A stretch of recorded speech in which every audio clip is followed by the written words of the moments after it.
Hello guys, good afternoon. आज मैं आपके लिए लेके आया हूँ सेल्स ऑफ गुड्स एक्ट 1930। इसके प्रीवियस सेशन में हमने डिस्कस किया था इंडियन कॉन्ट्रैक्ट एक्ट 1872, जिसमें हमने सारे कंसेप्ट पढ़े। बेसिक्स, कॉन्ट्रैक्ट क्या होते हैं, वैलिडिटी क्या होती है, कितने टाइप्स ऑफ कॉन्ट्रैक्ट होते हैं, कुछ स्पेशल कॉन्ट्रैक्ट हमने बात करी थी, इंडेमनिटी, गारंटी, एजेंसी, प्लेज, बिलमेंट। अब हम इसके आगे से यूनिट नंबर 2 स्टार्ट करने वाले, जिसके कुछ क्वेश्चंस है वो हम डिस्कस करेंगे। उसके बाद में एग्जाम में कैसे ये अपीयर करना है, क्या चीजें ड्राफ्टिंग करनी है और कैसे उसको कम टाइम में पूरा सिलेबस को कोप अप करना है, ये सिलेबस है और ये सारे यूनिट्स हैं। Fine.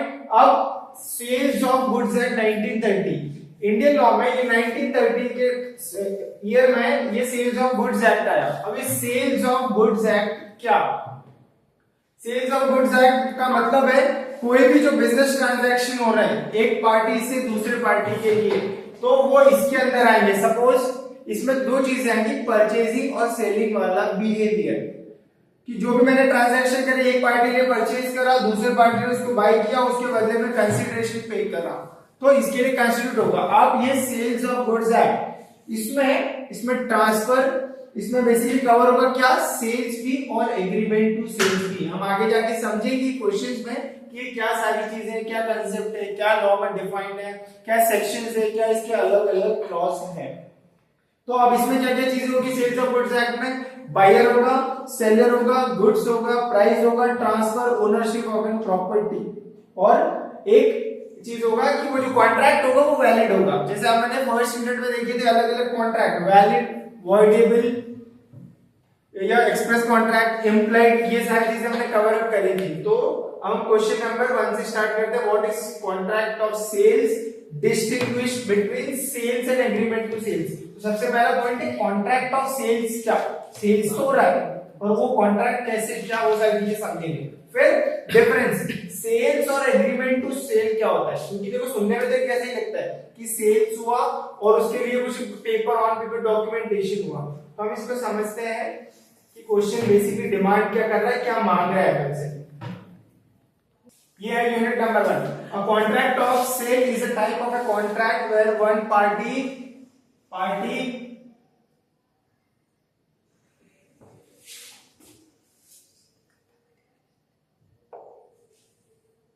A contract of sale is a type of a contract where one parties, the seller, agrees or to transfer the ownership of goods to another party। तो इसमें कितनी पार्टीज का इन्वॉल्वमेंट है, दो पार्टीज है। एक कौन, जो उसको सेल करेगा, और दूसरी पार्टी कौन, जो उसको लेगा। राइट। तो यहाँ पे क्या होता है कि गुड्स का ट्रांसफॉर्मेशन होता है। गुड्स का ट्रांसफॉर्मेशन मतलब ओनरशिप ट्रांसफर होती है इन एक्सचेंज ऑफ प्राइस, मतलब कुछ मॉनेटरी टर्म्स में, कुछ कंसीडरेशन में ये चीज पास ऑन होगी। The sales of contract is a fundamental concept in commercial law. Commercial law मतलब कमर्शियल ट्रांजैक्शन, बिजनेस ट्रांजैक्शन, जहां पे परचेजिंग सेलिंग हो रही है। कोई भी हमने बिजनेस के लिए परचेज किया, सपोज मैंने रॉ मटेरियल परचेज करा, तो वो क्या हो जाएगा, वो कमर्शियल एक्ट है। कमर्शियल ट्रांजैक्शन मतलब normal day to day business में जो ट्रांजैक्शन कर रहे हैं वो है कमर्शियल। तो ऐसे एक्ट के लिए, कॉन्ट्रैक्ट ऑफ सेल्स के लिए ये कॉन्ट्रैक्ट होना जरूरी है पार्टीज के बीच में। And it's governed by sales of goods act. तो जितने भी कॉन्ट्रैक्ट ऑफ सेल हो रहे हैं इंडियन गवर्नमेंट ने इसके अंदर 1930 में इसको मिला के इंक्लूड किया हुआ है। Elements of contract of sales. अब कॉन्ट्रैक्ट ऑफ सेल्स में क्या क्या चीजें, सबसे पहली चीज गुड्स होना चाहिए, सबसे पहली चीज गुड्स होना चाहिए। फाइन। इसमें ये जो element of contract of sale है, मतलब कॉन्ट्रैक्ट ऑफ सेल्स के लिए क्या क्या एसेंशियल चीजें वो है। तो सबसे पहला है गुड्स। अब गुड्स होना चाहिए, गुड्स नहीं होगा तो ये सेल्स ऑफ गुड्स एक्ट में कंस्टिट्यूट नहीं होगा, इंक्लूड नहीं होगा। The subject matter of contract must be good, can be tangible और can be intangible. Intangible goods क्या, जिनको छू नहीं सकते, जिनको टच नहीं कर सकते, जिनको फील नहीं कर सकते, तो वो तो सर्विसेज हुई। तो सर्विस भी इसमें आएगा। Price, the price must be agreed upon the parties.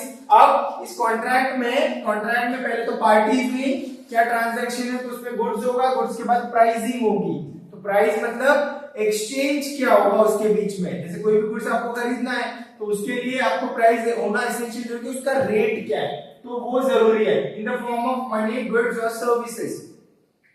Goods के बदले में सर्विस एक्सचेंज हो सकती है, सर्विस के बदले में गुड्स एक्सचेंज हो सकता है, गुड्स के बदले में गुड एक्सचेंज हो सकता है, सर्विस के बदले में सर्विस एक्सचेंज हो सकता है।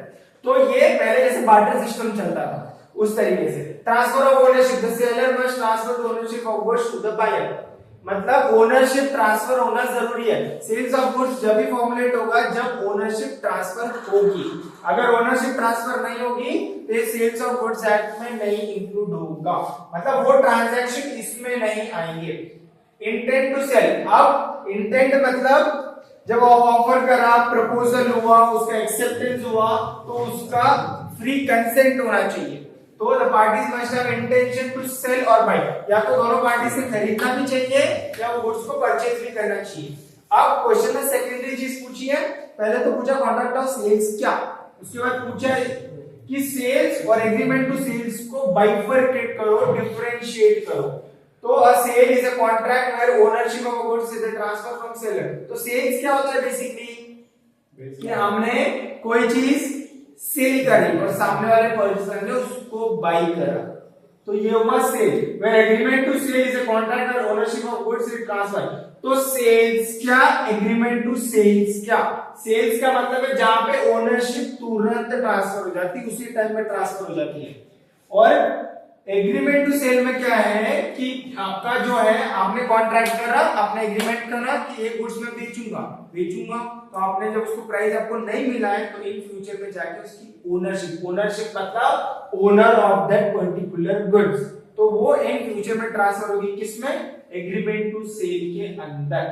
अब immediate transfer of ownership, immediate transfer of ownership किसमें होती है, सेल्स में ट्रांसफर होती है, सेल्स में डिवाइड होगी। फिर प्रेजेंट कॉन्ट्रैक्ट, जो सेल होता है वो तुरंत होगा कि आपने कोई चीज आपको बेचनी है, वो कॉन्ट्रैक्ट करा, वो एग्रीमेंट करा, सामने वाली पार्टी ने आपको जितना अमाउंट पे किया सेल्स हो गया। और एग्रीमेंट टू सेल्स में क्या है कि ओनरशिप बाद में ट्रांसफर होती है, जब पूरा पेमेंट सॉर्ट आउट हो जाता है, जब ओनरशिप ट्रांसफर होती है। No condition present, there is no condition presented to the transfer of ownership, meaning the ownership is transfer unconditionally, मतलब उसमें कोई टर्म्स एंड कंडीशन नहीं है। सेल्स में डायरेक्टली जैसे सेल करा, सामने वाली पार्टी को जितना अमाउंट मिलना था वो पेमेंट मिल गया, तो सेल कंस्टिट्यूट हो गया। बट ये एग्रीमेंट टू सेल में प्रॉब्लम ये कि जब तक पेमेंट नहीं मिलता है, पार्टी सामने वाला पार्टी अगर पेमेंट नहीं पूरा करता है, जब तक वो एग्रीमेंट टू सेल नहीं होगा, मतलब ओनरशिप जो है वो बाद में जाके इन फ्यूचर ट्रांसफर होगी। Future transfer of ownership, future contract, तो सेल जो है वो तुरंत है, ऑन बेसिस है प्रेजेंट कॉन्ट्रैक्ट हो, ये इन फ्यूचर पेमेंट मिलेगा जब जाके ओनरशिप ट्रांसफर होगी। और सेल्स ऑफ गुड्स एक्ट में ओनरशिप होना मस्ट इंपॉर्टेंट है, ओनरशिप जैसी ट्रांसफर होगी उसी को हम सेल्स ऑफ गुड्स एक्ट मानेंगे।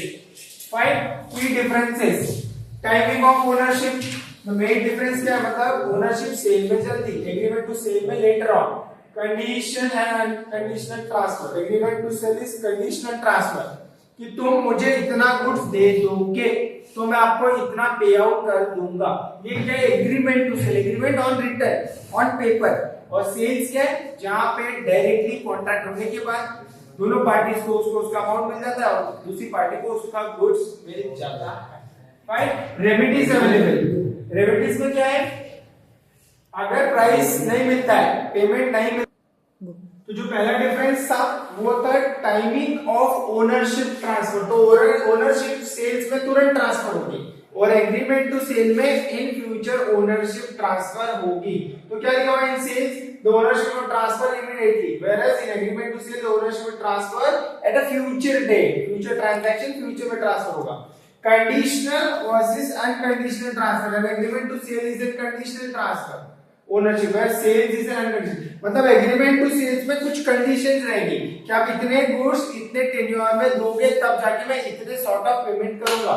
और सेल्स ऑफ गुड्स जो कि अनकंडीशनल है, कुछ नहीं, जितना माल लिया वो माल आपने कलेक्ट करा, उतने गुड्स का हमने पे आउट कर दिया, तो सेल्स जो है वो अनकंडीशनल। रेमेडीज अवेलेबल, रेमेडीज का मतलब होता है डैमेज क्लेम करना, जो रेमेडीज है उसका अमाउंट मिलना। तो remedies available to the parties also differ between sales और agreement to sale. In sales the buyer can sue for specific performance और damage.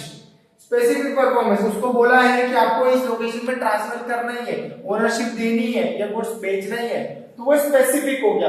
whereas agreement to sell the buyer can sue for damage with only if condition present, कुछ extra condition दी होगी उस document में, उस contract में, तो ही जो है वो एग्रीमेंट टू सेल में उतना ही डैमेज वो क्लेम कर सकता है। ये हुआ क्वेश्चन नंबर 1। Thank you.